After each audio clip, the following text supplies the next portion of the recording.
평생을 성실하게 살아온 제게 사람들은 쓸모없는 노인네라고 말했습니다.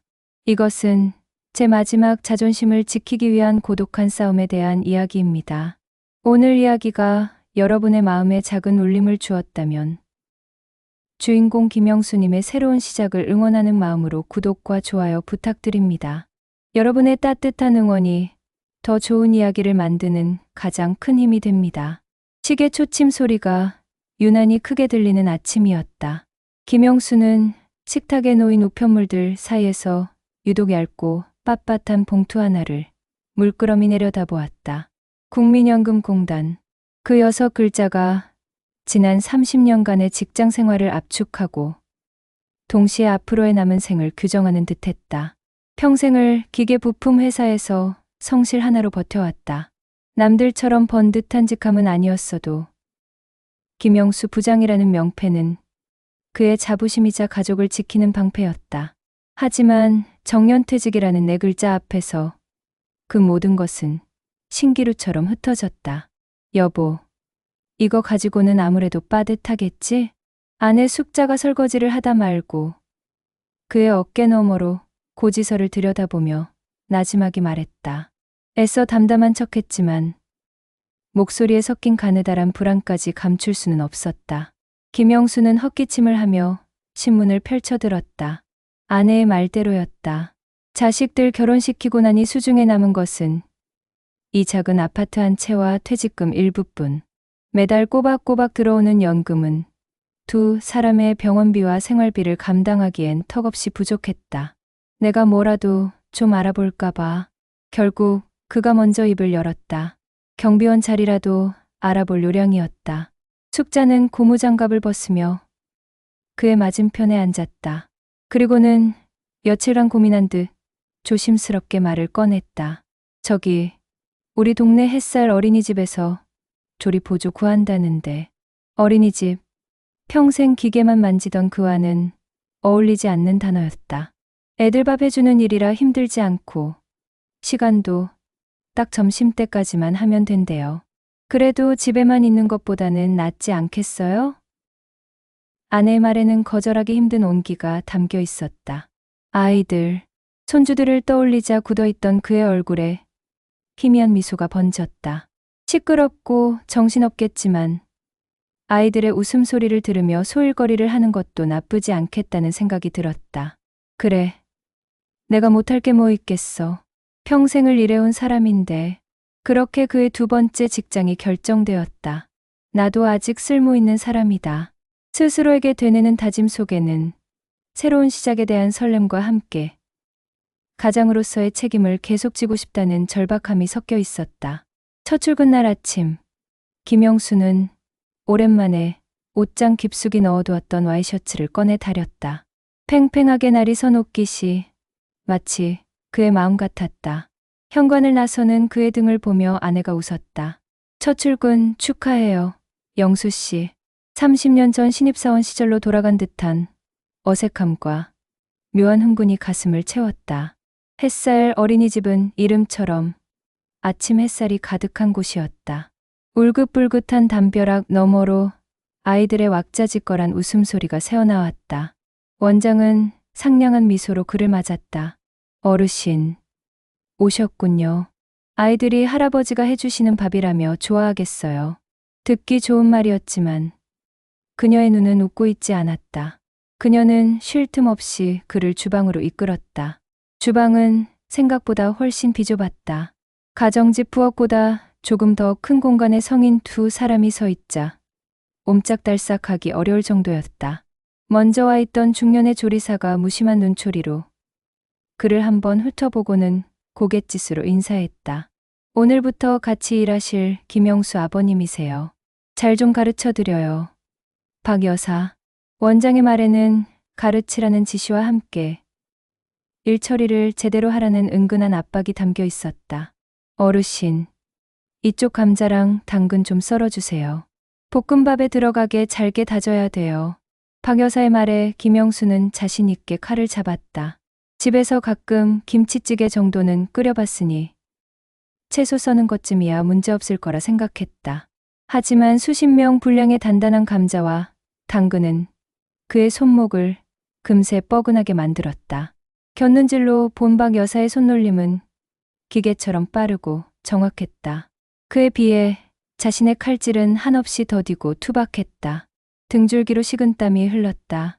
아버님, 그것만 하고 계시면 점심시간 못 맞춰요. 얼른 이쪽 양파도 좀. 원장이 주방 입구에서 날카롭게 외쳤다. 상냥했던 첫인상은 온데간데 없었다. 그녀는 식자재는 딱 정량만 쓰셔야 해요. 요즘 물가가 얼마나 비싼데요. 아껴야죠. 라며 그가 썰어놓은 채소 더미에서 일부를 덜어내기까지 했다. 아이들 먹는 것 가지고 뭘 그리 아끼나 싶었지만 첫날부터 싫은 소리를 할 수는 없었다.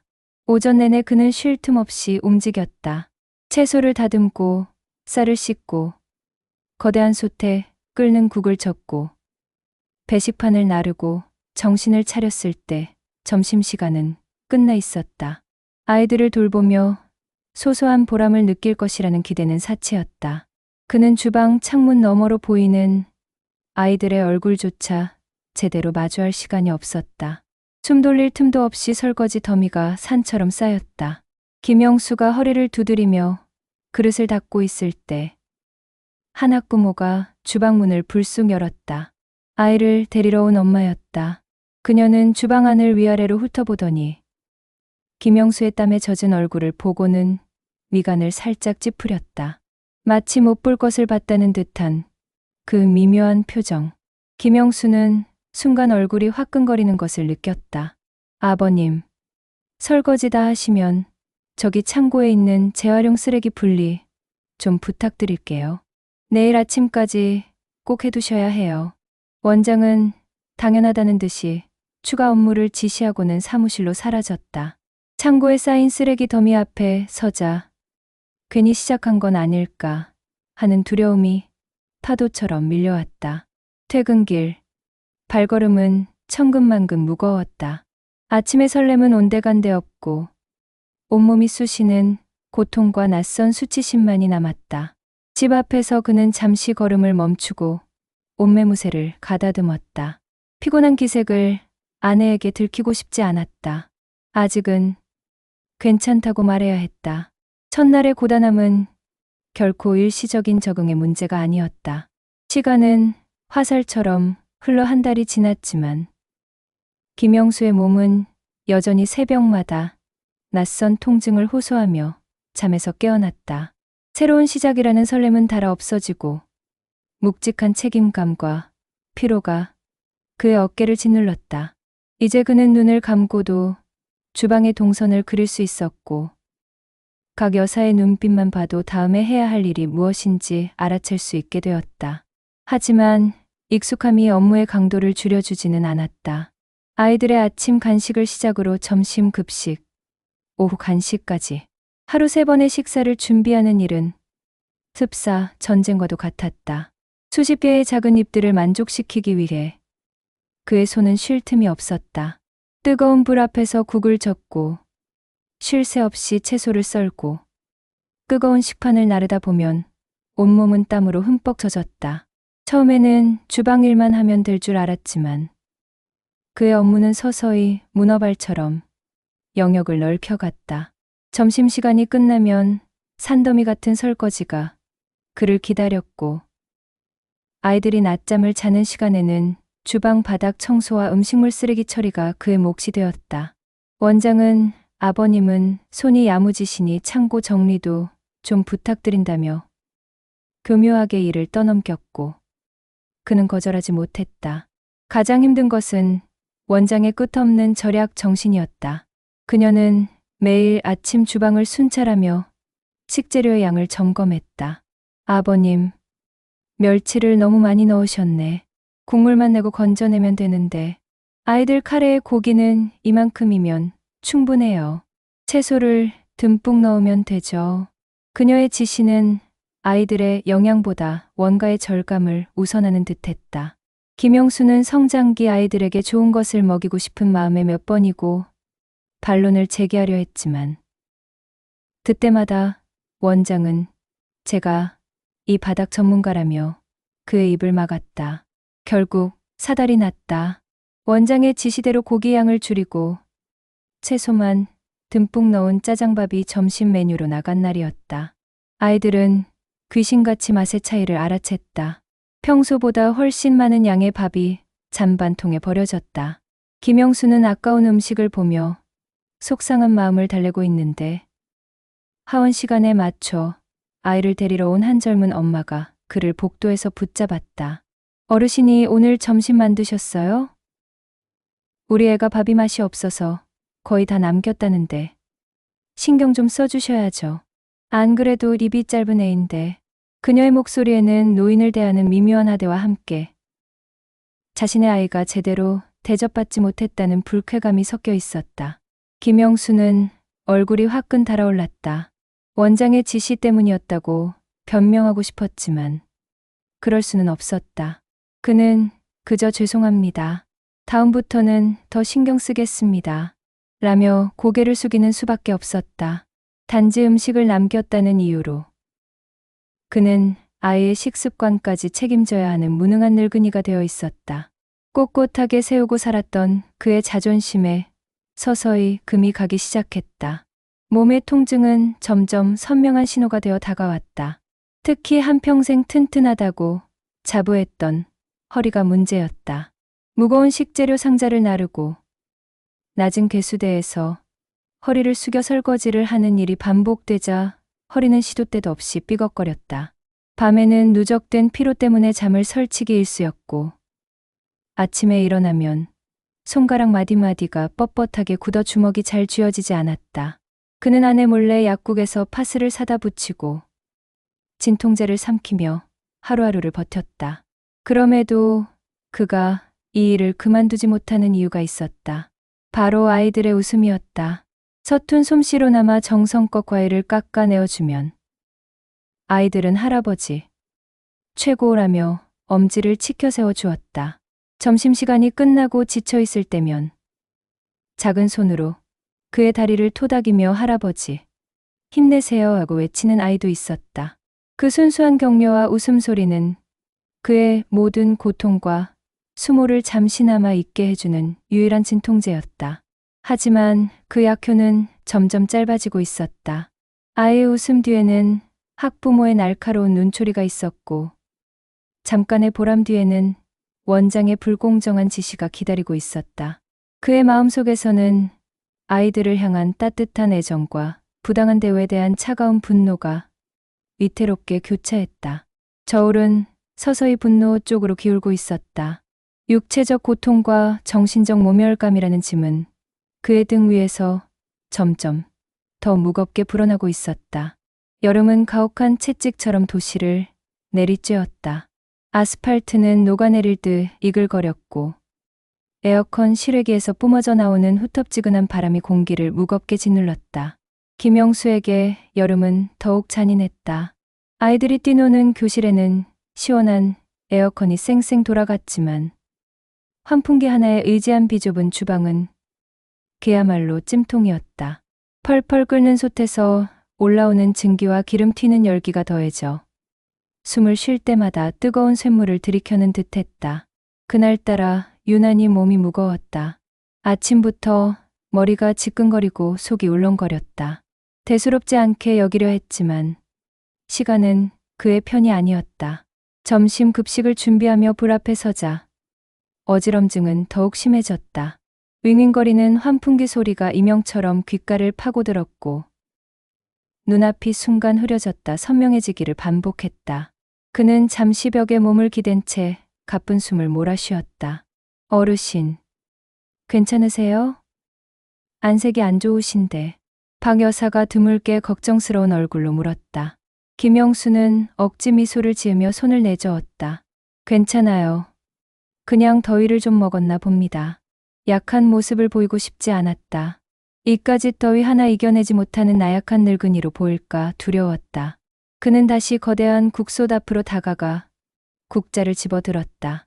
하지만 뜨거운 김이 얼굴을 훅 덮치는 순간 세상이 빙글 돌았다. 손에 힘이 풀리며 국자가 쨍그랑 요란한 소리를 내며 바닥으로 떨어졌다. 그는 휘청거리며 간신히 조리대를 붙잡았다. 하마터면 뜨거운 국소 뒤로 쓰러질 뻔한 아찔한 순간이었다. 그날 오후 박 여사의 성화에 못 이겨 반차를 낸 그는 동네 병원을 찾았다. 의사는 그의 혈압을 재보더니 굳은 얼굴로 말했다. 어르신, 고혈압 전조 증상이 보입니다. 요즘 스트레스 많이 받으시거나 무리한 일이라도 하셨어요? 의사의 말은 정확히 그의 현실을 꿰뚫고 있었다. 충분한 휴식과 안정이 필요하다는 경고가 의사의 입을 통해 내려졌다. 집으로 돌아온 그의 손에 들린 혈압 약 봉투를 본 아내 숙자의 얼굴이 하얗게 질렸다. 이게 다 그놈의 어린이집 때문이야. 당장 그만둬요. 여보, 그깟 돈 몇 푼이 당신 건강보다 중요해요? 아내의 목소리는 애원과 분노로 떨리고 있었다. 평생 고생만 한 남편이 노년에 이르러 또다시 몸을 축내가며 일하는 모습을 보는 것이 그녀에게는 가장 큰 고통이었다. 하지만 김영수는 고집을 꺾지 않았다. 이것은 단순히 돈의 문제가 아니었다. 그의 마지막 자존심이 걸린 문제였다. 아니, 그만두지 않을 거야. 여기서 그만두면 내가 진짜 늙고 병들어서 쫓겨나는 것 같잖아. 나는 아직 일할 수 있어. 늙었다고, 힘없다고 저들이 나를 무시하는 거 더는 못 참겠단 말이야. 그의 목소리는 격앙되어 있었다. 그만두는 것은 원장과 학부모들의 불합리한 처사에 굴복하는 것이라 여겨졌다. 그것은 자신의 나이 듦을 패배의 증거로 인정하는 꼴이었다. 다음 날 그는 아내의 만류를 뿌리치고 다시 어린이집으로 향했다. 반드시 이겨내리라. 보란듯이 버텨내리라 다짐했다. 하지만 그의 결심을 비웃기라도 하듯 현실은 조금도 달라지지 않았다. 원장은 여전히 사사건건 식재료를 트집 잡았고 한 학부모는 어르신, 우리 애식판은 좀 더 깨끗하게 헹궈주세요. 어제 보니까 기름기가 남아있던데 라며 모두가 듣는 앞에서 그에게 면박을 주었다. 그는 아무 대꾸도 하지 못한 채 그저 죄인처럼 고개만 숙였다.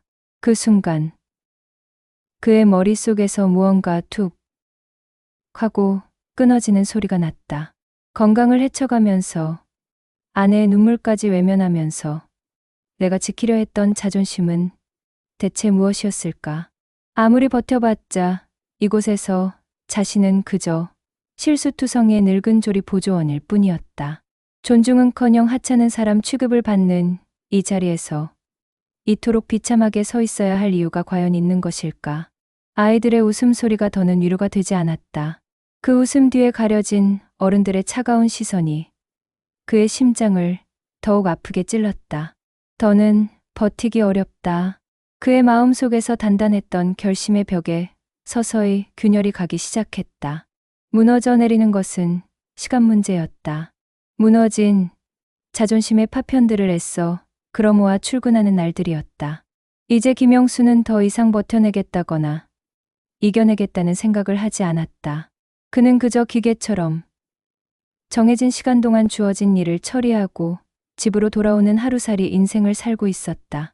아이들의 웃음소리는 여전히 귓가를 맴돌았지만 예전처럼 마음에 와닿지 않았다. 그의 영혼은 닳아버린 기계 부품처럼 삐걱거리고 있었다. 결정적인 사건은 폭풍전야의 고요함처럼 예고 없이 찾아왔다. 그날 오후 간식은 아이들이 좋아하는 과일 샐러드였다.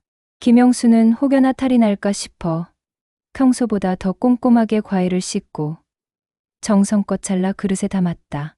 아이들은 맛있게 간식을 먹었고 평온하게 하루가 마무리되는 듯했다. 문제는 다음 날 아침에 터졌다. 한 아이가 밤새 배앓이를 심하게 했다는 것이었다. 아이 엄마는 아침부터 어린이집에 전화를 걸어 불같이 화를 냈고 원장은 잔뜩 긴장한 얼굴로 주방을 몇 번이나 들락거렸다. 그리고 마침내 하원 시간이 되자 아이 엄마가 굳은 얼굴로 어린이집에 들이닥쳤다. 그녀는 다른 학부모들이 아이를 기다리며 모여있는 현관에서 일부러 모두가 들으라는 듯 큰 소리로 김영수를 찾았다. 어제 간식 만드신 할아버지 좀 나오시라고 하세요. 원장의 부름에 김영수가 현관으로 나가자 그녀는 기다렸다는 듯 삿대질을 하며 그를 몰아붙였다. 우리 애가 어젯밤에 토하고 난리가 났어요.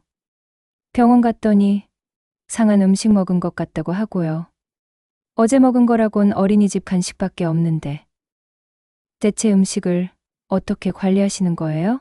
어머님, 제가 과일은 정말 깨끗하게. 김영수가 겨우 입을 때 변명하려 했지만 그녀는 말을 끊었다. 그녀의 눈에는 불신과 경멸이 가득했다. 뭘 믿고 깨끗하다고 하세요? 당신 같은 노인네가 흐릿한 눈으로 대충대충 만든 음식을 내 새끼 입에 들어갔다고 생각하니 피가 거꾸로 솟아요.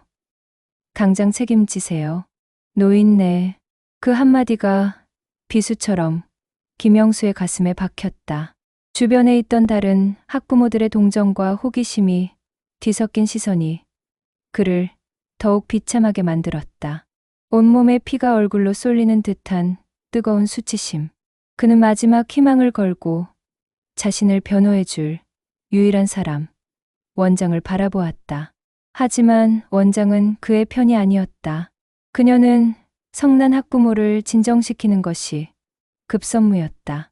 그녀는 김영수의 팔을 슬쩍 밀치고 학부모 앞에 나서며 과장된 몸짓으로 고개를 숙였다. 어머님, 정말 죄송합니다. 저희가 연세 드신 분이라 더 꼼꼼히 살핀다고 했는데 전적으로 저희 불찰입니다. 아이 병원비는 저희가 전부 책임지겠습니다. 정말 죄송합니다. 김영수의 세상이 무너져 내렸다. 원장은 단 한순간도 그를 신뢰하지 않았다. 그녀에게 그는 그저 책임을 떠넘기기 좋은 연세 드신 실수투성이의 직원에 불과했다. 그 순간 그의 머릿속을 지배하던 모든 감정의 소음이 거짓말처럼 사라졌다. 분노와 수치심, 억울함이 지나간 자리에 차갑고 단단한 무언가가 들어섰다. 그는 더 이상 움츠러들지 않았다. 굽었던 허리를 꼿꼿이 편 그의 눈빛은 그 자리에 있는 모두를 압도할 만큼 고요하고 서늘했다. 그는 자신의 몸에 죄수복처럼 달라붙어 있던 낡은 앞치마의 끈을 풀었다. 그리고 원장과 학부모를 향해 지난 몇 달간 단 한 번도 내지 못했던 자신의 목소리를 냈다. 그만두겠습니다. 너무도 차분한 선언에 주변이 순간 조용해졌다. 그는 바닥에 앞치마를 내려놓으며 말을 이었다. 나는 평생 내 자식들 먹일 밥상에 부끄러운 짓 한 적 없는 사람입니다. 여기 아이들도 내 손주 같아서 음식에 장난치는 짓은 상상도 못합니다. 그리고 당신들한테 그런 모욕까지 들어가면서 이 일을 계속할 이유도 없습니다. 그의 말에는 더 이상의 분노나 슬픔이 담겨 있지 않았다. 오직 한 인간으로서의 존엄을 지키려는 마지막 의지만이 남아 있었다. 김영수는 경악과 당혹감에 휩싸인 사람들을 뒤로하고 미련 없이 어린이집 문을 나섰다. 차가운 저녁 공기가 그의 뜨거운 뺨을 식혀주었다. 아이들의 소란스러운 목소리가 등 뒤로 멀어졌다. 이상하게도 마음이 너무나 편안했다. 그는 깨달았다. 자신이 지키려 했던 것은 자존심이 아니라 남들에게 무시당하지 않으려는 아집에 불과했다는 것을. 진짜 중요한 것은 따로 있었다. 그래, 돈보다, 남들의 인정보다 내 건강과 내 존엄을 지키는 게 먼저다. 그것은 패배가 아닌 자기 자신을 되찾은 진정한 승리의 순간이었다. 어린이집을 나선 김영수의 발걸음은 이상하리만치 가벼웠다. 지난 몇 달간 그의 어깨를 짓누르던 무거운 갑옷을 벗어 던진 기분이었다. 집으로 돌아왔을 때 아내 숙자는 아무것도 묻지 않고 그저 그의 손을 따뜻하게 잡아주었다. 잘했어요, 여보. 정말 잘한 결정이에요. 그 한마디에 그동안 억눌렀던 모든 서름과 긴장이 눈 녹듯 사라졌다. 그날 저녁 부부는 오랜만에 편안한 얼굴로 마주 앉아 늦은 식사를 했다. 특별한 반찬은 없었지만 세상에서 가장 따뜻하고 맛있는 밥상이었다. 며칠간의 휴식은 보약과도 같았다. 옥신거리던 허리 통증이 가라앉았고 뜬 눈으로 지새우던 밤도 줄어들었다. 하지만 무작정 쉬고만 있을 수는 없었다. 김영수는 동네 주민센터 게시판을 기웃거리기 시작했다. 어린이집에서의 끔찍한 경험은 그에게 중요한 기준을 만들어 주었다.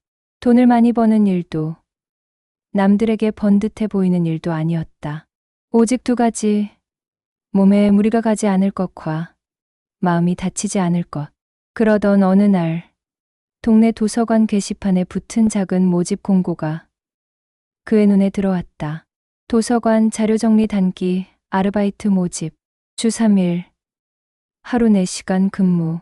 주요 업무는 반납된 도서를 서가에 정리하고 오래된 장서를 정비하는 일이었다.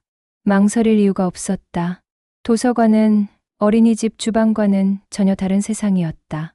찜통 같던 열기 대신 서늘하고 쾌적한 공기가 공간을 채웠고 아이들의 소란스러운 외침 대신 책장 넘어가는 소리와 나직한 발소리가 고요한 배경음악처럼 흘렀다. 그의 새로운 일은 책수레에 담긴 책들을 제자리에 꽂아 넣는 것이었다.